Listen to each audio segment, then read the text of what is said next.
솔직히 중국 관광객 자체를 차단하는 게 여러모로 이득이라고 생각합니다. 코로나 시국에 중국에서 우리나라 입항하면 결사반대합니다. 쓰레기는 둘째치고 오염된 나라는 절대 들어오지 못하게 해야 합니다. 그만큼 우리는 당했는지 코로나 종식이 되었든 안 되었든 중국인은 절대 못 들어오게 해야 합니다. 그것이 독자의 반응이고 다음은 기사의 내용이다. 한국을 철저히 무시하던 중국 크루즈가 최악의 상황으로 빠져들고 있어 화제가 되고 있습니다. 중국은 2019년 10월 대형 크루즈 건조를 본격 시작하며 시선을 한 몸에 받은 바 있습니다. 카니발과 합작 회사를 세워 대형 크루즈선 6척을 건조하겠다는 계획이었습니다. 당시 상하이에서 강판 절단식까지 열며 화려한 시작을 알리기도 했습니다. 정원 5,000명 정도의 초대형 크루즈를 중국계 선사가 운항하는 것입니다. 선박을 건조하기 위해 선거를 740m로 늘리기도 했습니다. 작년 12월에는 외형 제작을 마무리하고 진수식을 진행한 상태입니다. 건조를 시작한 지 2년여 만에 공정률 50%를 달성했다는 분석입니다. 해당 크루즈는 16층 높이의 객실 2,125개를 갖추고 있는데 대규모 공연센터와 워터파크까지 만들고 있는 상황입니다. 건조 비용만 우리 돈 1조 원 정도를 들인 것으로 나타났습니다. 12,000톤의 철강을 사용했으며 24년까지 2척을 차례로 인도하고 상황에 따라 4척을 추가 건조한다는 계획입니다. 선박에 들어가는 케이블만 4,000km 이상인데 작업 시간도 일반 화물선에 비해 20배 이상 소요되는 것으로 확인되고 있습니다. 크루즈선은 저소음, 저진동의 고난도 설계 건조 기술이 필요합니다. 이에 유럽에서 수입된 8대 0점 로봇까지 활용하고 있는 것으로 나타났습니다. 이렇게 진수식을 마치자 중국 언론들은 서방의 독점을 깨트렸다고 떠들어댔습니다. 2023년 최종 인도시까지 인테리어 등 중요한 작업이 남아있는데도 말입니다. 중국의 3대 크루즈권은 상하이, 텐진, 광저우를 꼽을 수 있습니다. 특히 상하이를 크루즈 도시로 만들어 2,000억 위안 규모로 확대를 꿈꾸고 있습니다. 이번에 건조되는 1호선은 모든 것이 중국인 취향에 맞게 구현될 예정입니다. 하지만 건조 경험이 없어 이탈리아 핀칸티에리로부터 기술 지도를 받고 있는 상황입니다. 즉 중국은 건조를 하고 카니발은 운영관리, 핀칸티에리는 설계를 맡은 것입니다. 중국은 부품 국산화율이 40%에 그쳐 향후 80%까지 높이겠다는 목표를 세우고 있습니다. 총 2,500만 개의 부품이 사용되는데 이는 대형 민항기의 10배 정도가 필요한 것입니다. 전체 부품 공급업체가 수천 개에 달해 지역 경제의 활력이 될 수 있지만 잘못할 경우 전체가 동반몰락할 수 있는 산업인 것입니다. 선박운항, 조선, 항만, 관광을 비롯해 25개 산업과도 연관되어 있습니다. 그런데 외신들은 손실을 면할 수 있을까? 라며 큰 우려를 나타내고 있습니다. 유럽 외에 다른 지역에서 크루즈선 건조가 힘든 이유는 의장 작업 때문입니다. 이는 전체 건조 비용 및 작업의 70%를 차지하고 있습니다. 상들리에를 비롯해 모든 기자재를 유럽으로부터 수입해야 하는데 그동안 이탈리아, 독일, 프랑스 업체가 전 세계 수주량 90%를 차지한 것도 이 때문입니다. 그럼에도 중국은 한국과의 수주 경쟁을 피할 수 있다는 점에서 과감히 크루즈를 선택했습니다. 한국의 LNG 운반선은 따라잡을 수 없다고 보고 안 하는 분야를 공략한 것입니다.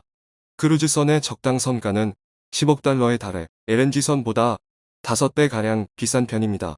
세계 선박 시장의 20%를 차지하는 고부가가치 선종으로 크루즈 조선사들의 수주 물량은 90척이 넘었고 선박 인도는 2026년까지 밀려 있었습니다. 연간 수요는 15척 정도였지만 공급 능력은 7척 내외로 부족했기 때문입니다. 중국은 자신들이 크루즈를 만드는 사실을 자랑스러워하며 한국을 깎아내리고 있습니다. 한국은 호화 유전자가 없기 때문에 호화 크루즈를 만들 수 없다. 이런 댓글까지 달고 있는 것입니다. 하지만 외신들은 중국 또한 일본과 같은 길을 걸을 것이라 강하게 예상하고 있습니다. 미쓰비시 중공업은 2011년 카니발로부터 12만 5천 톤급 크루즈선 2척을 수주했지만 한 척에서만 2조 6천억 원의 손실을 기록한 채 2016년 인도한 바 있습니다. 선주의 요구를 제대로 반영하지 못했고 자재 조달에도 시간이 걸렸던 것입니다. 일본은 인도를 앞둔 상황에서도 문제가 연달아 터져 나왔습니다. 주유기기에 결함이 발견되고 시운전 과정에서 소음 관리가 미흡하다는 지적을 받은 것입니다. 이때부터 일본 조선 업계의 몰락이 더욱 빨라졌던 상황입니다. 한국도 STX 조선해양이 크루즈 산업에 도전했다가 구조조정을 겪었고 삼성중공업이 2009년 크루즈선 건조 입찰을 시도했지만 결국 무산된 바 있습니다. 그만큼 도전하기 까다로운 사업이라는 뜻입니다. 게다가 코로나 이후 관광객이 급감해 크루즈선 폐선도 크게 증가하고 있습니다. 2020년 한 해에만 10척 이상이 해체된 상태입니다. 선사들은 고철값이라도 벌기 위해 이런 선택을 했다고 말하고 있습니다. 2억 달러를 들여 건조한 것도 고철값 약 470만 달러에 넘기고 있는 상태입니다. 세계 3대 크루즈 선사인 미국 카니발은 한 분기에만 5조 원이 넘는 손실을 기록한 바 있습니다. 결국 비용 절감을 위해 전체 선박의 10% 이상인 18대를 처분하기도 했습니다. 크루즈선 유지 보수, 이자 비용 등으로 한 달에 2억 5천만 달러를 지출하고 있는 상황입니다. 결국 카니발의 부도 위험은 높아졌고 이와 합작해 크루즈선을 건조하는 중국 또한 불안감을 감추지 못하고 있습니다.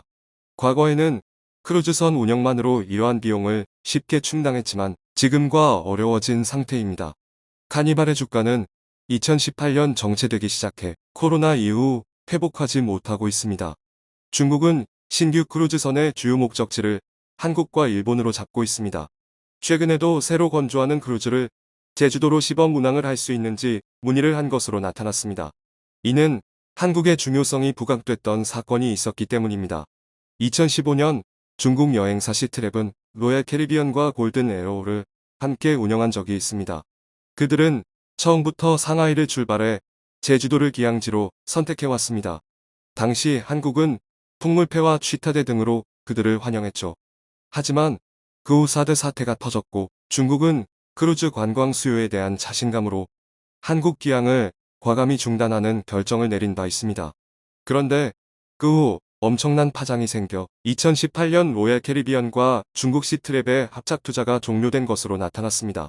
당시 외신 보도에 따르면 골든 에러우는 몇 년 전만 해도 중국에 대한 큰 계획이 많았지만 한국과의 문제가 터진 후 계획이 바뀌었다는 설명을 했습니다.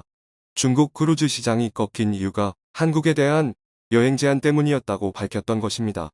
한국의 인기 목적지를 제한하자 관광객은 급감했고 여행비까지 낮아져 버틸 수 없었다는 설명입니다. 결국 골든 에러우는 중국을 떠나 스페인으로 이동한 것으로 나타났습니다. 중국은 사드 보복에 따라 2017년 하선도 거부한 채 폐기물 2톤만 제주에 버리고 가기도 했습니다.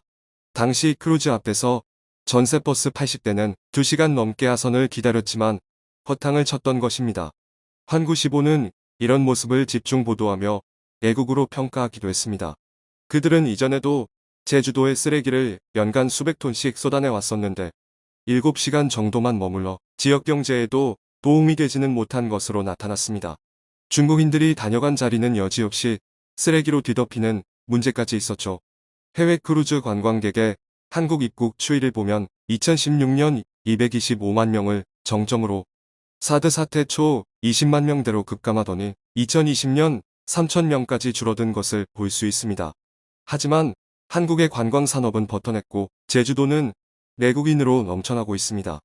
한국은 2013년 중국 크루즈선 해나오에서도 황당한 사태를 겪은 바 있습니다. 당시 중국 채권자가 제주지법에 가압류를 신청해 2,500명의 발이 묶였던 것입니다. 자국 문제를 한국에까지 끌고 왔던 어처구니 없는 상황이었습니다. 결국 승객들은 전세기 편으로 중국으로 돌아갔고 1인당 35만 원의 보상을 받았었죠. 그 후 해나오는 제주지법의 조치에 문제를 삼으며 보이콧을 선언한 바 있습니다. 제주도 측이 선박 억류에 대해 공식 사과할 때까지 크루즈를 보내지 않겠다고 한 것입니다. 즉 중국은 언제 어떤 꼬투리를 잡을지 모르는 나라입니다. 중국에서 크루즈를 운영해본 외국 선사들은 다양한 문제를 지적하고 있습니다. 중국 시장만의 독특한 문화와 이로 인한 업계의 한계가 드러났다는 것입니다.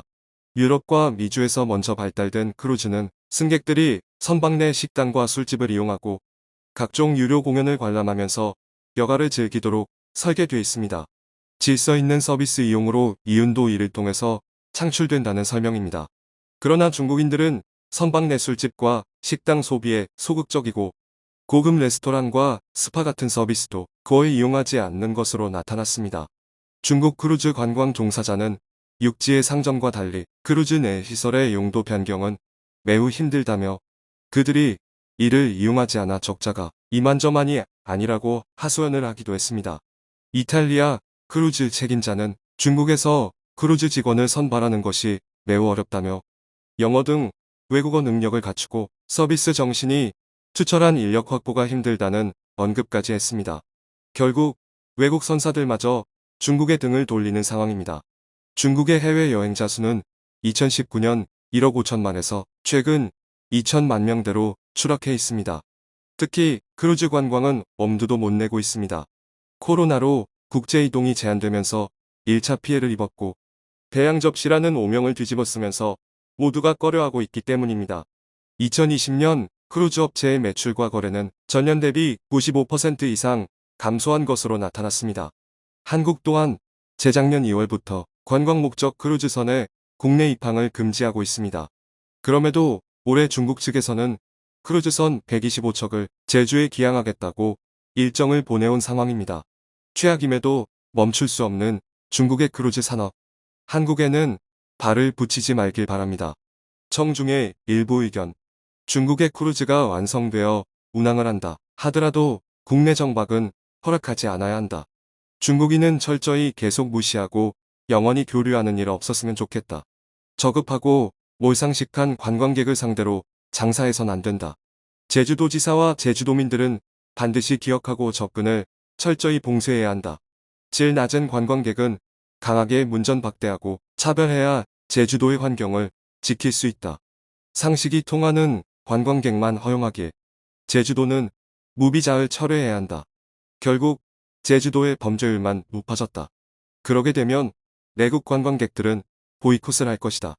많은 수의 관광객이 아니라 전 세계에 제주도의 풍경과 아름다움을 알릴 수 있는 퀄리티 있는 외국 관광객으로 유치해야 한다. 또 제주도지사가 두 곳의 시장을 임명하는 것을 막고 도민들이 선거로 뽑을 수 있게 해야 한다. 시청해 주셔서 감사합니다.